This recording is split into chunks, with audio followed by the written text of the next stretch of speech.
So thank you so much, Dr. Lorena Ojeda, for being here. It's a pleasure to have you. I have been reading your articles for my own assignments for a long time, and I didn't know that you were actually from Michoacán. That is where I am from. Um, so it's actually a pleasure to have you here. And before we delve forward, I would like to ask you, what is your definition of Indigenous peoples? How could we actually define them? Thank you, Mariana, first for inviting me to talk with you and with your classmates and people from your university in Canada. And I wish this interview is really of some advantage to you. And obviously, for letting other people in the world to know about Indigenous peoples in Mexico.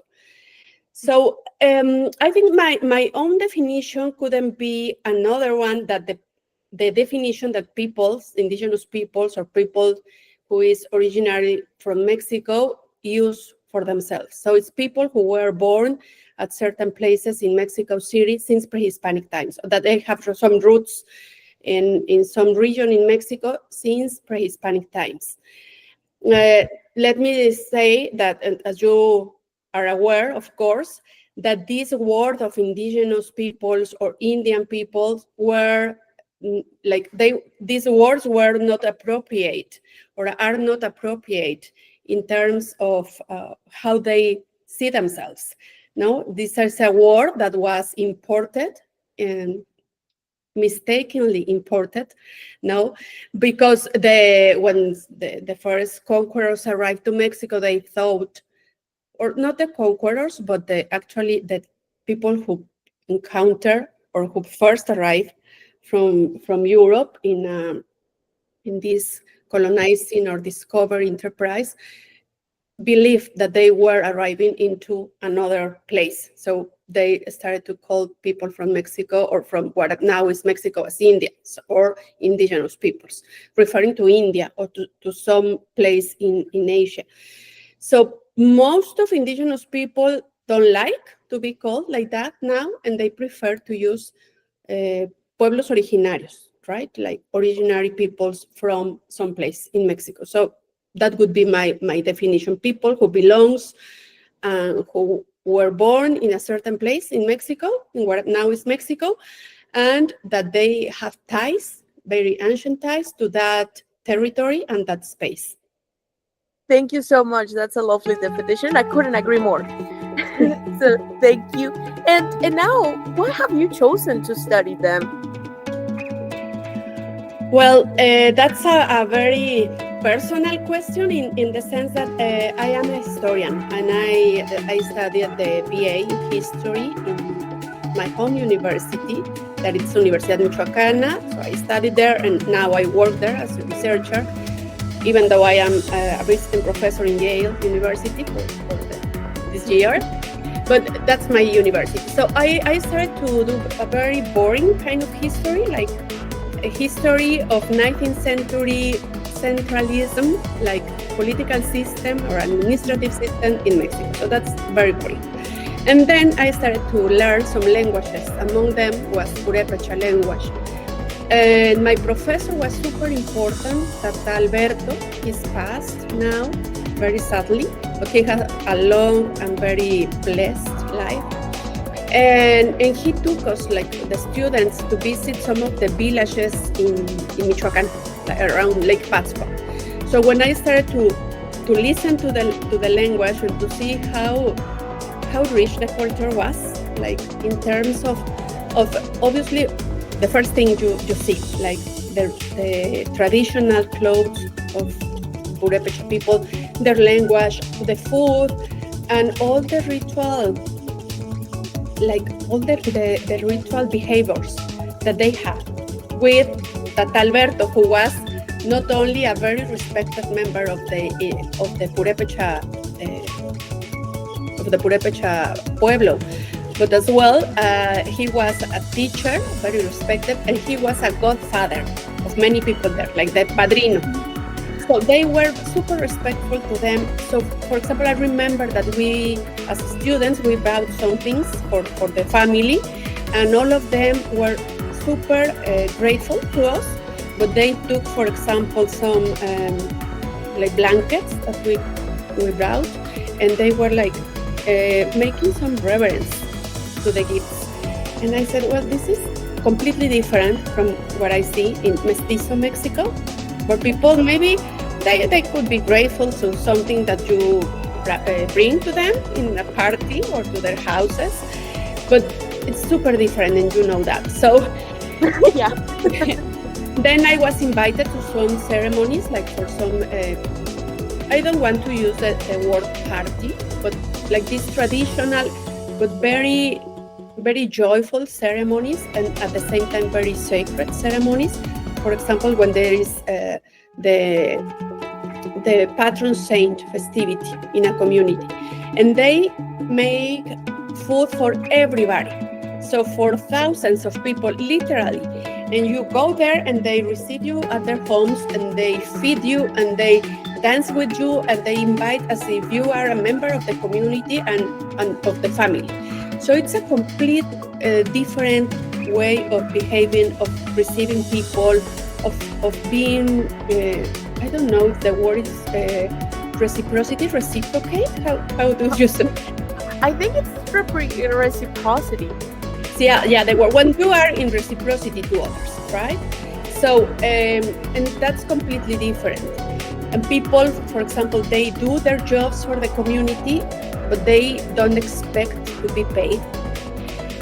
So this was, as I said, completely different, and I started to study that. And I continued to learn the language for more than 10 years. And, and I understand, but it's a very complex language and super beautiful. So I wouldn't say that I can speak, but I can listen and I understand. And then that became my major interest in terms of my professional life. And at the same time, I am a historian, but I start to move into contemporary history. So now my research is about different aspects of Purépecha people, and not only Purépecha people. Sometimes I work with, for example, people from. Right now, I am finishing an article about peasants or indigenous revolts in what now is Guerrero, like San Juan. At that time, it was part of Michoacán, Puebla, state of Mexico, but mostly around that area. And so I use interdisciplinary methods now. So I work a lot with ethnography or anthropology, social or cultural anthropology, and sometimes with literature or discourse studies as well. So that's more or less what I do now. That's my interest, where it came from. Thank you so much. Now, could you tell me, most of your research, as I have read it, is usually to advocate for certain rights or for certain situations that indigenous peoples are supposed to have in the 21st century. But what are the challenges that you have encountered when advocating for these rights? Well, I think the most important thing is, this is a very sad situation, is that people, not only in Mexico, but in many places of the world, people is very racist, right? So they don't believe that indigenous peoples or people from the pueblos originarios, originary peoples, have the right to have the same rights. And this is a complete racist point of view. For example, they say, how are they gonna have their own systems of, for example, their own judicial system? This is not fair because we in Mexico cannot be, judged under different rules or in different systems. But actually, the Mexican Constitution allows indigenous people to be judged in following what we call the usos y costumbres, uses and customs, or traditional systems of justice. So it's completely different. It's not like in the Mexican main Supreme Court and all the tribunals or the courts, like the local or regional courts. Is for indigenous peoples in their communities, they have very respected old people most of the times, people who have served to the community, and they become part of a council, or sometimes they are called judges, and they discuss and they come to a resolution on what the, like, let's say the punishment, or what the how do you say, like what people who did something wrong, like the outcome, like the la pena, how do you say it? Yeah, the sentence. Yes, exactly. The sentence will be, because they stole something or they steal something, they have to pay. How is that? In the Mexican traditional judiciary system, they would be in jail, sometimes for years. In the communities, they say, okay, while these people stole an apple, let's say, and then they talk to him or to her, and they try to understand, and then they discuss what will we do in order for this person to learn that this is wrong, and how is these people getting back to the community. Obviously, what the apple is worth, but with work, right? So they face the public opinion as a sentence, like as a punishment. So it's very different. No, I'm obviously making a very simple point here, but like a simple example, but not a simple question of how these indigenous peoples work and think. So most of the people in Mexico don't believe that they should have their own system in terms of law, in terms of the right to self-defense, for example, that is also granted in the Constitution, or even the right to have their own languages.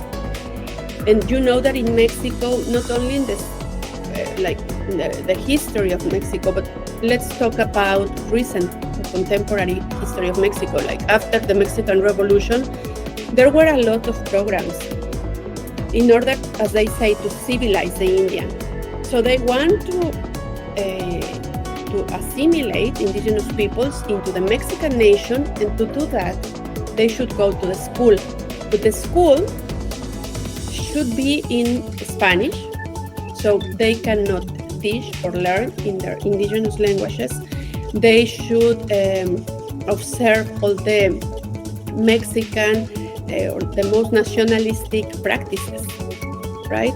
And for example, they were forced to believe in the Mexican nation, in the Mexican flag, to do the honores a la bandera, We did that all the Mondays in Mexico, in the elementary school. We have to be like as very small children, or all aligned in some place of the school, like in the main yard or wherever. And then the Mexican flag was, in parade. You remember that? We sang the national anthem. So those are symbols of the Mexicanity, how you create some patriotic feelings or some national feelings in the children.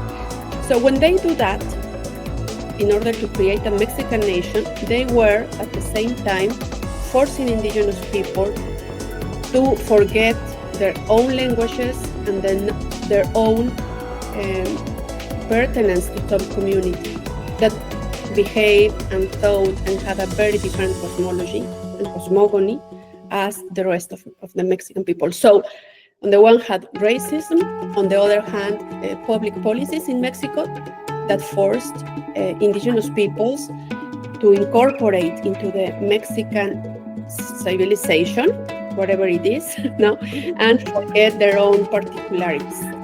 And just to say a few words about this. Hey, thank you so much. Yeah, definitely. those play a very important role. And for this, we see then that there is certain socio-political structures that keep indigenous people somehow disempowered. Now, could we delve a little bit in the ones that remain in post-colonial times, the ones that existed in colonial times and nowadays we still have them, and how do they still affect indigenous communities? Oh, that's in order to answer that, we should talk like in very specific, particular words about a specific community and specific social structure. I would say that, not from my own point of view, because I think that Mexican indigenous peoples and the pueblos in Mexico, they continue to be very identified or self-identified with certain territories or certain spaces. Let's talk about space, because it's not only like the soil, it's all the relationships that the mother earth, the wind, the water, the sun. So all of these are like entities, right? And even the stones, the animals that live in some place, they all are related in very profound, very deep ways to the cosmogony of the indigenous peoples. So they believe and they still think that these places where they were forced to reubicate by colonial people, by colonial authorities, they feel like that is their own and the ancestral territory. So we can say, well, this, for example, let's talk about Purépecha people and people around village that I know very well. That is very nice and very with a lot of traditional characteristics even today. Tarecuato. So people who live around Tarecuato, like up in the highlands in Michoacán, there were a lot of people that were not semi-nomads, but they were not always living in the same place. They were moving around the mountains there. And then when the first friars and the first colonizers arrived, they forced them to move into the Tarecuato village. So people in Tarecuato now will say most of them won't talk about their life prior to the establishment of Tarecuato. So they say, and they will believe in oral history, or the testimonies will say that they have been living in Tarecuato since very, very old times, like since pre-Hispanic times, since the beginning of times, So that is, in one way, that is the way they conceive their life and their ties to a territory. But at the same time, for example, the agrarian authorities in Mexico, and sometimes some entrepreneurs who went to the village, they tried to get advantage of the resources, like for example timber or water or whatever, and they were forcing indigenous peoples to be like moving or to lose some of their properties. Some other times a neighboring community also had some problems because the limits were not very well established in colonial times. So if you say, or if you ask what is still causing a lot of trouble, I would say that the limits between communities were not properly established. So people still believe that they belong to a certain place, but then the community that is very close to the other community, they will say, oh no, this is not your boundary, this is our boundary, and this land belongs to us or not. And sometimes indigenous, not indigenous, sometimes some scholars say that colonial authorities did that on purpose, like to keep communities fighting and not getting together. And then agrarian authorities in Mexico had done the same. there had been a lot of problems, a lot of petitions by the communities to solve that, they say to titular las tierras, no? Like to give titles for the lands. And the agrarian communities in Mexico, they said, oh no, but this is a very difficult issue to solve. So maybe that, no? I would say maybe that, yeah. Yeah, fair enough. I imagine it sounds complicated. If they don't tell you this is the space of your house, then you're always going to be fighting with the neighbor. Exactly. Thank you so much. And just to add something, they say that in Michoacán, for example, our home state, they say there are as many problems as communities with neighbors in the Purépecha community. So it's something that the agrarian and leaders and scholars say, and they recognize that. So maybe. Perfect. Thank you so much. And now, you mentioned at the beginning of the last question how it's difficult to pinpoint one specific situation that will apply to all of the indigenous peoples. And right now, even thinking just about the Purépecha peoples, it's very different communities across them. So now, do you think there is also an homogenization of indigenous groups in Latin America for foreign countries, that they usually believe that all of them struggle with the same and all of them are the same?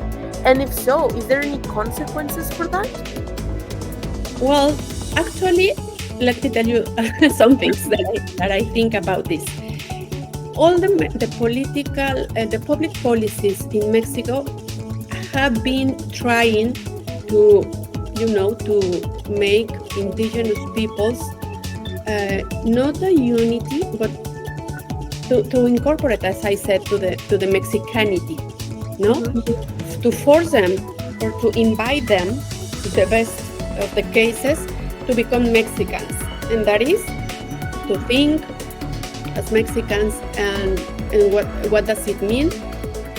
As you said, not to keep their languages, their cosmovision, their religions, their ways of traditional healing, for example, but to comply with public policies in Mexico. So they have tried to do that. If we talk about the rest of the indigenous peoples in Latin America, again, we should look at the specific places, specific countries or specific regions in which we want to recognize or to talk about indigenous peoples, because there were a lot of places, like, for example, let's talk about Argentina, that for a long time they believed that there were not, or they claim there were not indigenous peoples down there, right? Mm-hmm. Like all of them were into the main Argentinian country, like that they didn't keep their particularities, or that they have moved or whatever. But now, like back in the 80s, maybe since the 70s, a lot of indigenous resistance movements and a lot of re-indigenization movements have been appearing or have been developed in different countries of Latin America. So they say, no, we are here. Let's talk about, for example, the Mapuches in Argentina, that they have become, or they have created a very, very important and respectful movement. So many places this happened. In other places, such as Bolivia or Peru or Ecuador, they are a very large percentage of the population, and therefore people who have been ruling these countries have to recognize them. So I wouldn't say, like in all Latin America, we are seeing this homogenization process. No, I wouldn't say that. On the contrary, I say that a lot of different re-indigenization or vindication of ethnic identities are becoming stronger, and therefore they ask for the recognition of their particularities and their specificities. But what we have, in fact, is the maybe the lack of knowledge, or sometimes the ignorance of some people. For example, let's go back to Mexico, where they don't know in the first hand how many indigenous people live in Mexico. What are their languages? They, for example, I have listened a lot of people saying, no, there are some indigenous dialects, right? They don't recognize the indigenous language as such, no? They say, when they talk about the dialect, it's like not to diminish it, make it less important. Exactly. But they are 68 indigenous languages. Some of them have their variants or their dialects, in fact. But they should be recognized as important as Spanish itself. Even more, we should allow indigenous students, for example, to create their dissertations and present their examinations at the university or in the school in their own languages, because they are completely different, as I said some minutes ago. For example, Purépecha, I know most of the indigenous languages in Mexico are completely different and have their own richness, their own. They represent a world in themselves. So for ignorance, people could say, "Oh, all indigenous peoples are the same," or they could, as I said, with this racist view, they could ignore where they live or what are their characteristics. But what we share, or what in Mexico I said, most of us are indigenous in some way, right? That we are mixed people, and most of the people in Mexico, even indigenous peoples, at some point in history, are the product of this. How can we say this mixture of race, right? Okay. Yeah.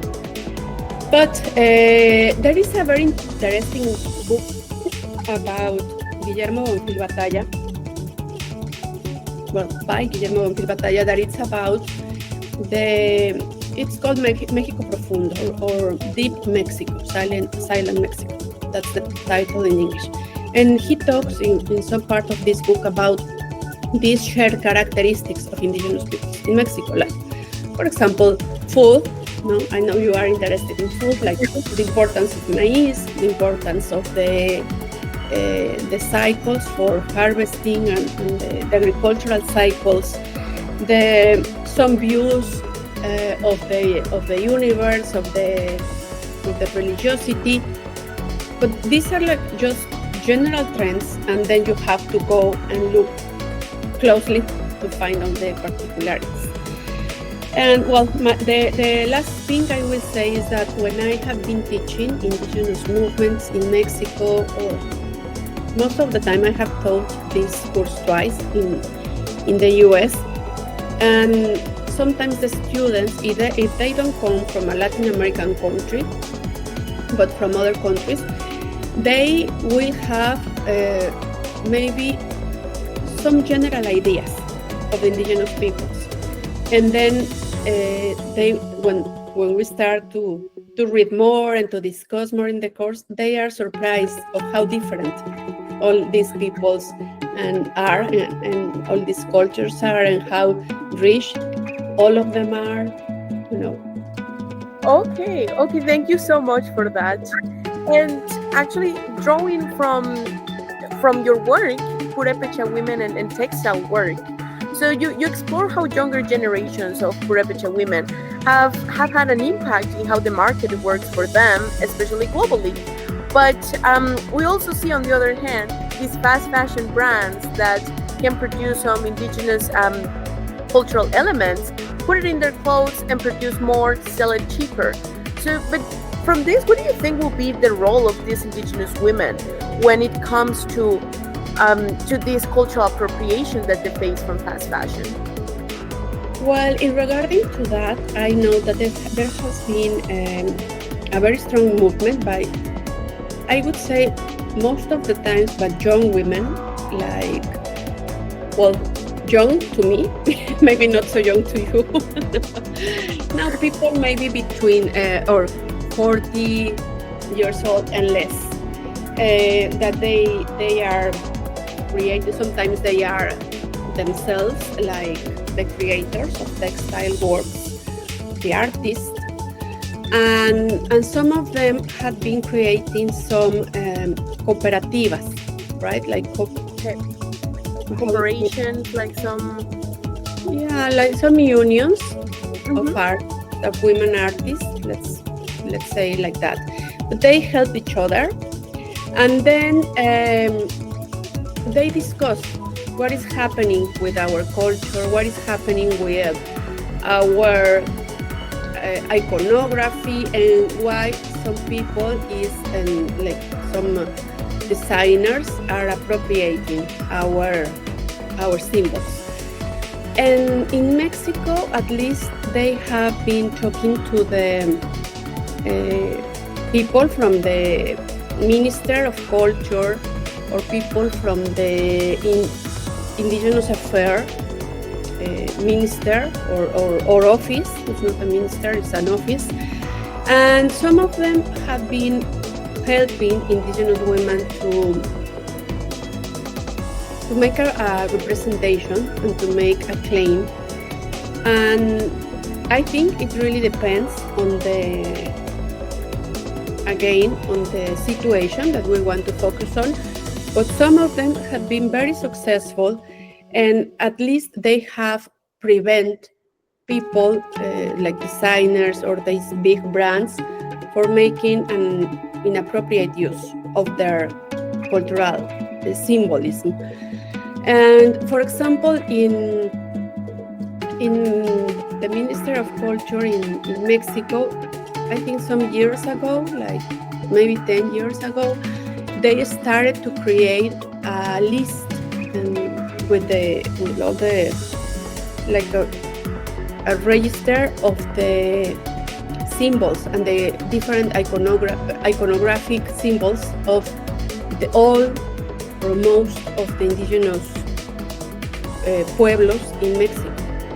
So that's a first step that is very important, because then they are allowed to first to have this to have a register, as I said, to have a list, and with the drawings and some pictures, and then they have been registering this and asking for the help of the Mexican authorities to prevent that. And I know that in some places, not only in Mexico, but in Latin America, they have done the same. It's really difficult, you know. I will tell you something that I am very, like upset about that. It's not about textile works, but it's about appropriation, inappropriate appropriation. So when this movie that was very famous, Coco movie, Okay. most of the people have that.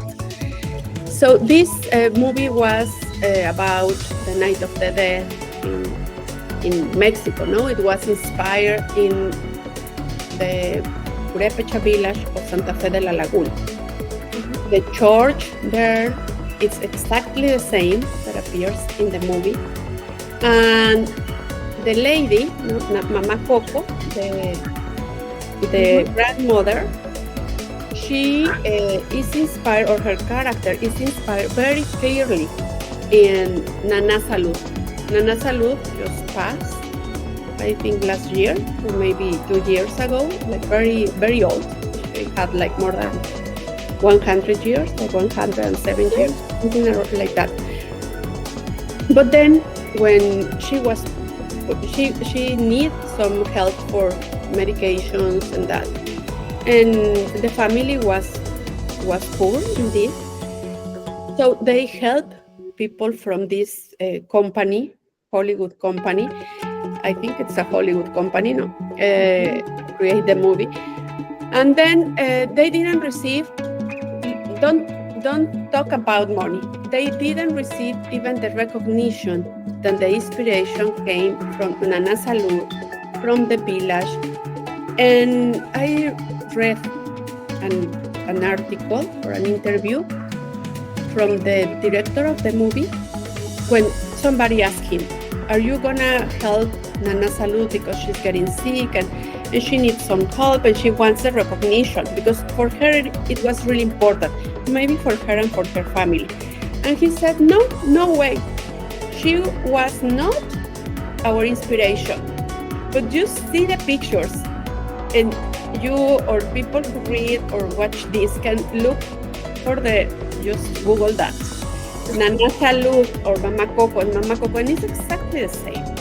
One is like digitized and like for a movie, but it's exactly the same. The village is the same. So, it's appropriation, not of a symbol, not of a cultural artifact, but from a person. And they didn't recognize herself. They didn't recognize Mama Coco or Nana Salud.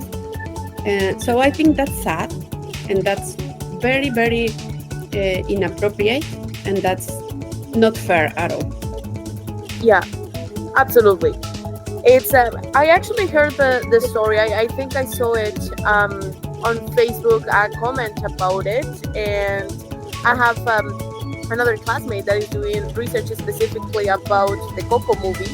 Mm-hmm. And yeah, he has been talking to me and is like, hey, you're close from there, right? I'm like, yeah, kinda, a little bit.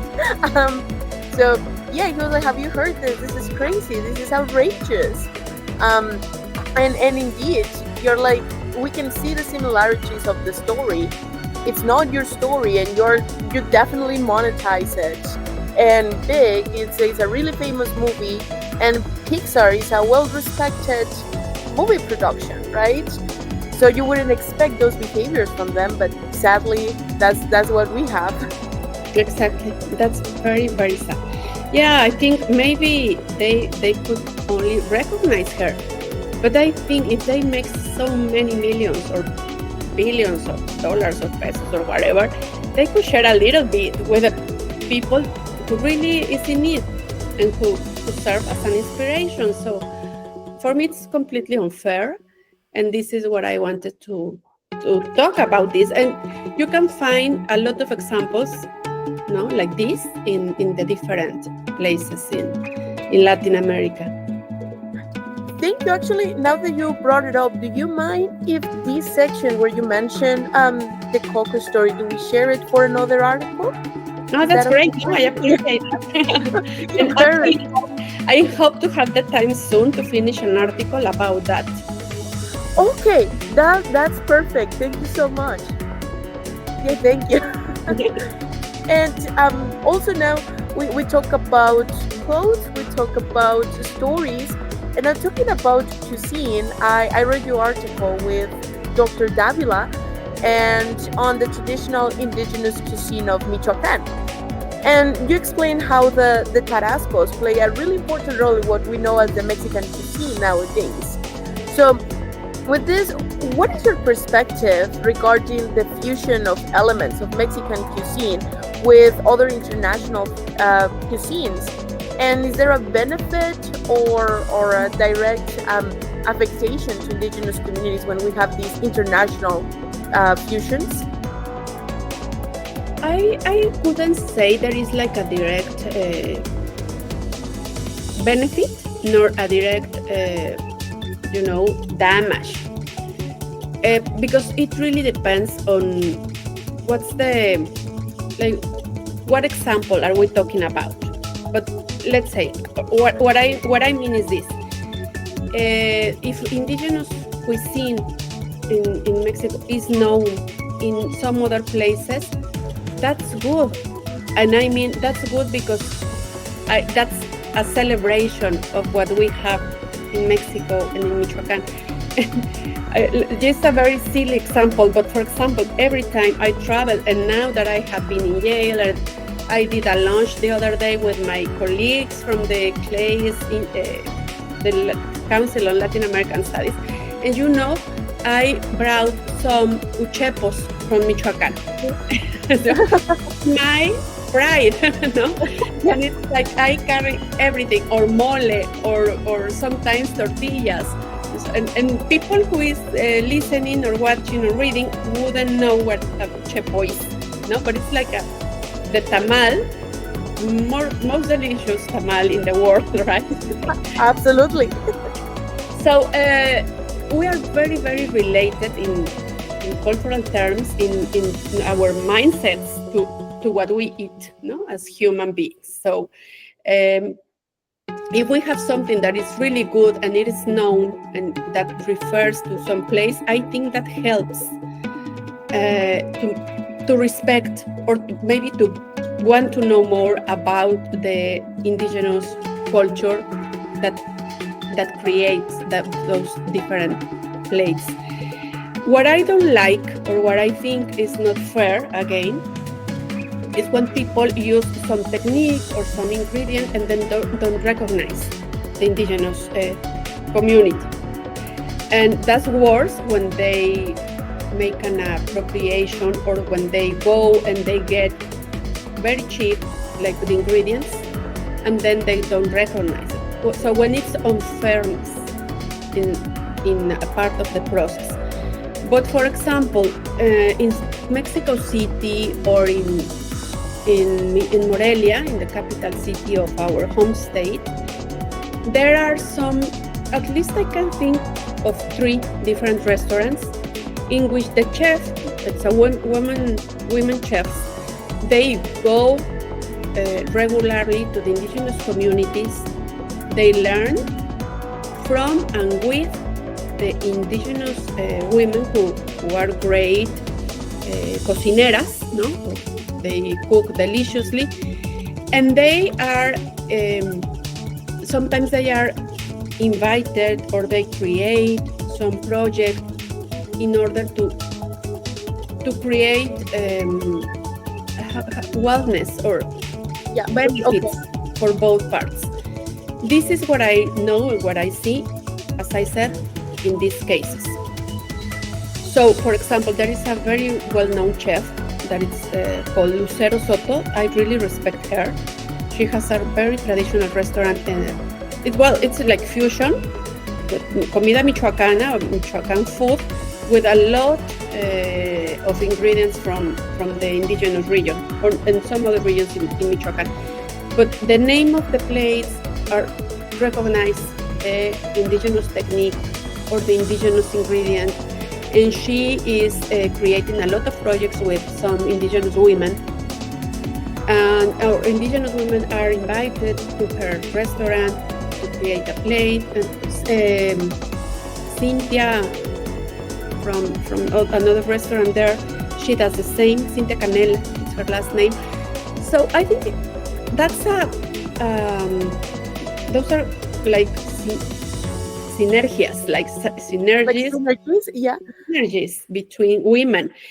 So I think that's good, and that's something, for a lot of people in the world to see what is produced and how it's produced in our state or in our countries. Well, I think it's not fair when they took, as I said, the ingredients, and they just or they pay very, very small amounts of money for something, or that don't recognize the indigenous work that's involved in producing some maize, or some squashes, or some different products from the region, or some fish, for example. Sometimes there's very small fish from the lake cut, or charales. Los charales.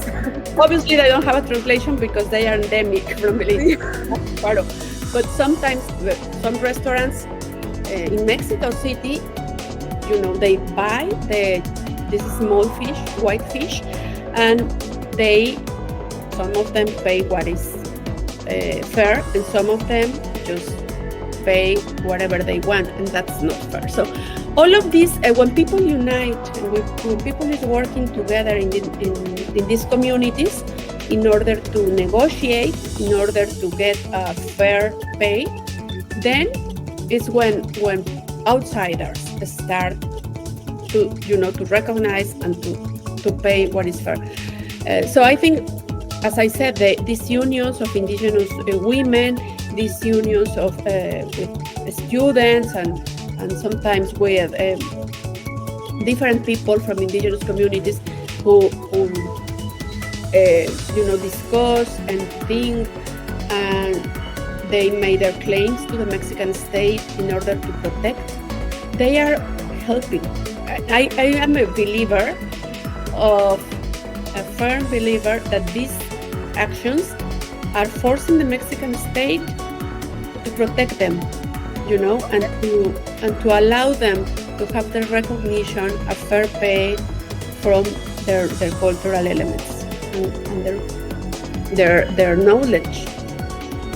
Okay, I see. Thank you so much. And now, building up a little bit on this recognition, how should recognition look like? Just like put it on the menu, maybe a profit, or how would be a good recognition?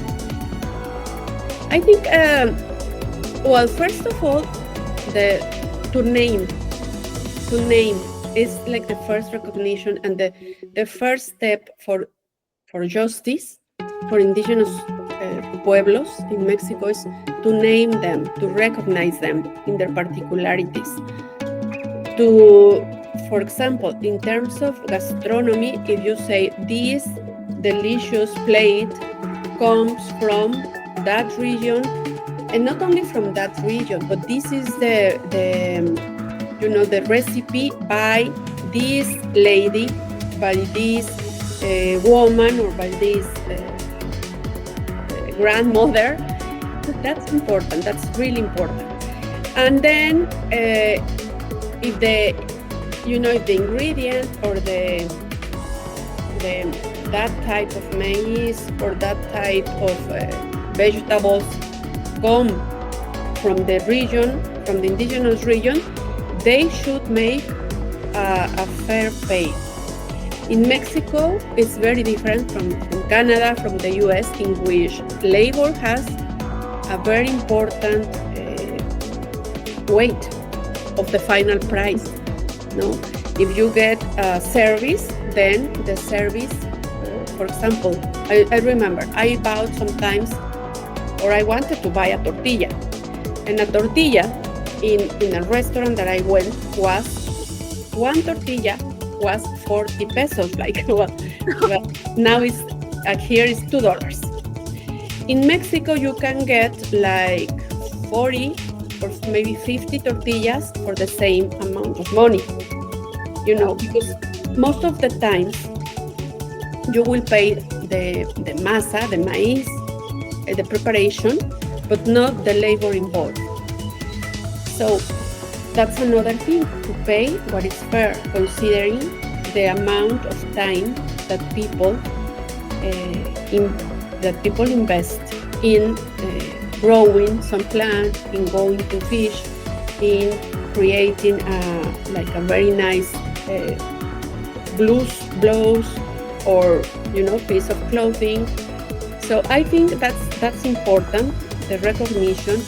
And then, of course, what I think would be ideal is for people to create these unions, but not with the patronage of the state, not for participating in the annual regional fairs that are,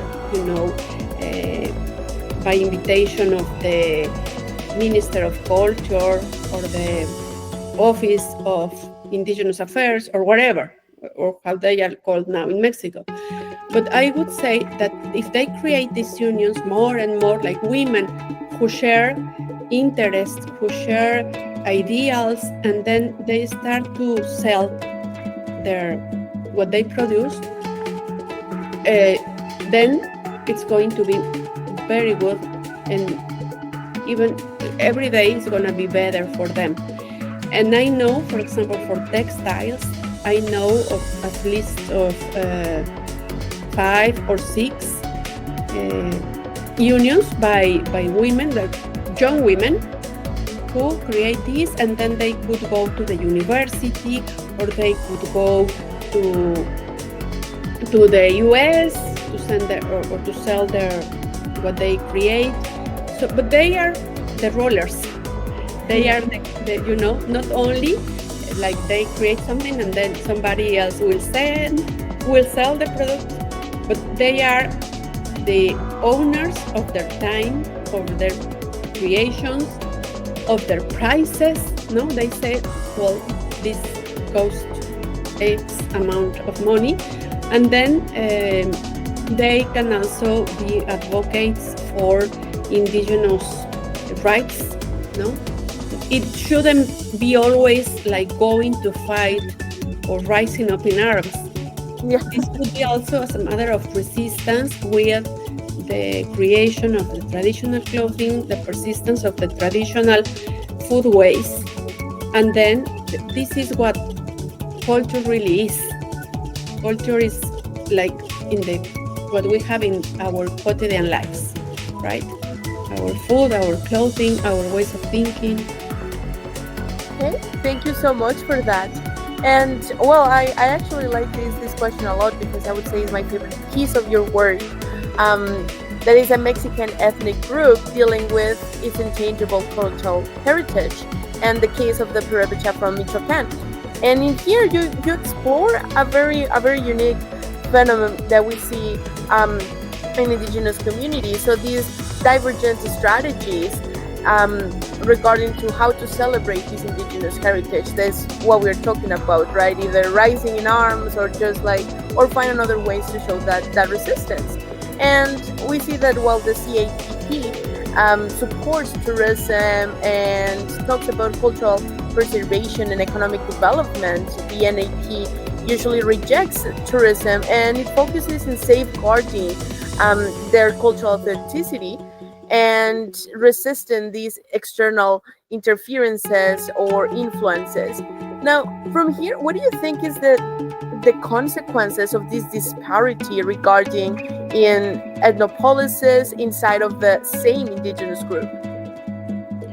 Well, I think if we go back to the particularities of each indigenous pueblo, we will find a lot of different conceptions. Like they share, for example, Purépecha people, they share like some general, obviously a language that has a lot of regional or local particularities, let me say.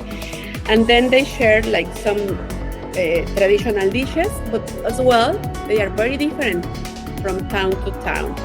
And then they share some traditional systems of justice, for example, or of authority, but they also have very particular different ways of developing in all the regions or the pueblos, in each pueblo. So what I say is these are like a reflection of what happens in every society. Not everybody is or agrees to do things in the same way as in any other country or any other culture, or even in a school, or in a classroom. So it's just different ways of approaching and seeing things. And I have a deep respect for both, because both of them, this is what I wrote this, but I did my PhD dissertation on those indigenous groups in particular. And both of them have been very important for the resurgence of the ethnic identity in Michoacán and in Mexico, in fact. Because as I said, Mexico has been a very racist country. A lot of times when people like in the 70s or 80s ask an indigenous person, where are you from? Most of the times they wouldn't say they were Purépecha. They would say, I am from the closest mestizo city. No? Okay. So they wouldn't say, I am from Paracho. They would say, I am from Uruapan. And those are being like the mestizo city.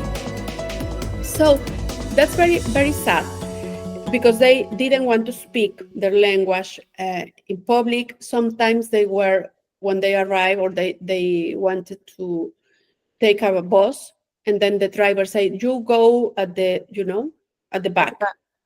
of the bus because you are, for example, I said, you are Maria, like Mary, you go there. And they said, why he's calling me Mary? My name is not Mary. But in Mexico, many people use that indigenous practice, very racist practice towards indigenous people or indigenous women to call them Marias or to call them Indios, like in a very Okay. disrespectful way. So when these groups, like the CIPP or the ANP groups started to think, what can we do in order first to unify our different pueblos that are fighting? They have been fighting because of the land boundaries issue for several years. What can we do in order for them to start to become friends or to, Okay. not to fight anymore? And on the other hand, what can we do in order to reinforce our identity, that people feel proud of what we are, no? Of our indigenous heritage. So both of them had been super successful because Mm-hmm. they create a lot of, not only two different, very important events, cultural events, mostly with different approaches, as you said, but both of them had been recognized by the authorities in Mexico, in the state of Michoacan, in Mexico itself, and in some other parts of the world. People from Germany, from Japan, from the US, of course, from Canada, had gone to these fiestas or to these celebrations, and for the news or for maybe just to enjoy. And that is helping people from indigenous communities to get their richness to be known around the world. And at the same time, in the state, a lot of people have been attending these wonderful events. They have lots of videos on social media, and they start to recognize their cultural richness. But most important than that is that they, like people who is attending and participating in these events, feel proud. And most of them, well, maybe not most, but some of them have become leaders now that they represent the pueblos in the fight for their recognition, the constitutional recognition of the rights. So this is very, very important. And most of them, of the leaders, of the nowadays leaders, come from those movements that are events, but they are much more than events. They are like ethnic movements. Okay, okay, that's very interesting. Thank you so much. And now to summarize all this information, can how can you see or recommend that which policies will be able to ensure this international appropriation? I'm sorry, international appreciation of indigenous heritage, and that it doesn't fall into a cultural appropriation or misrepresentation.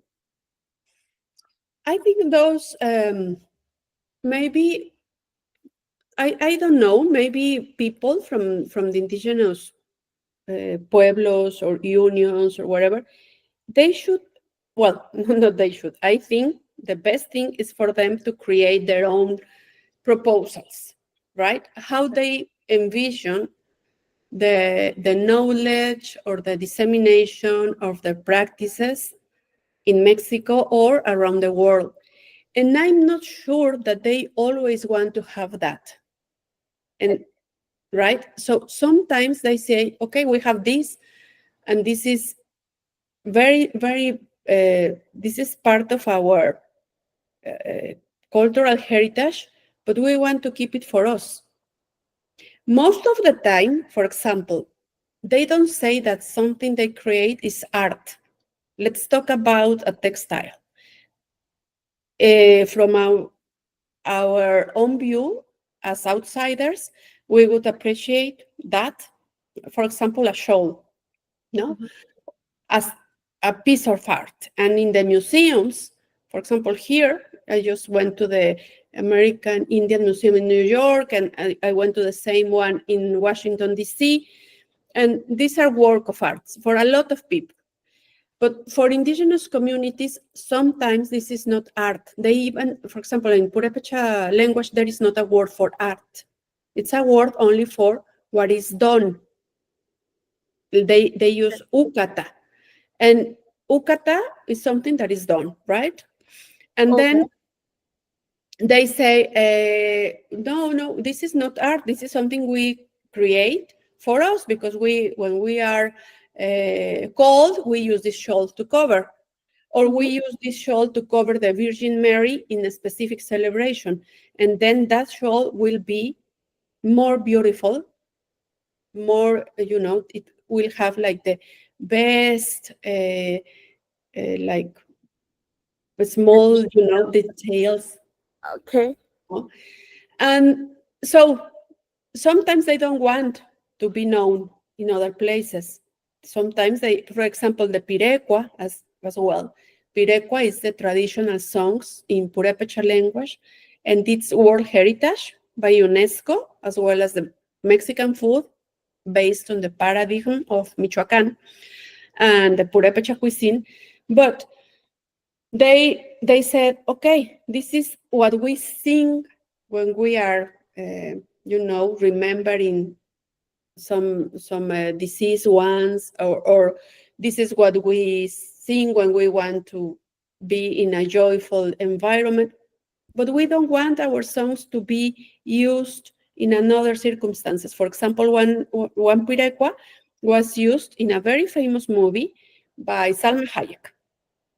Okay. I don't remember the name of the movie. I think it was something like The Family or My Family or something like that. And they used a pirecua. But they didn't ask the composer, the Pireri, from if he allowed the use of that. And they said, we wouldn't want that. If they could have paid or not. And of course they didn't pay. But they didn't want the money. They wanted to keep their songs for their community. So I think, again, we should, or government authorities should ask the specific group that they, or the specific, indigenous group they want to take some element from, if they want to be represented, and why and how. But okay, I know this is very difficult, and at least the recognition to that person, to that village, to that peoples, and the knowledge that they are the legitimate owners of that ancestral knowledge and elements and culture. And if it's the case, and if they are making some money with this traditional element, they should, of course, go back to the community and share what they are making in economic terms. That would be fair. And maybe the community could say, okay, we allow you to name a dish after us or not. Now, what is not fair is to make money without the recognition. What is not fair is to make money based on an unequal relationship. No, and when you don't consider what the indigenous people want. If they don't want, like, for example, a dish is called after them, then they wouldn't be using, or they wouldn't be a wrong use of an indigenous word, for example. And that happens as well as with, for example, pictures of people.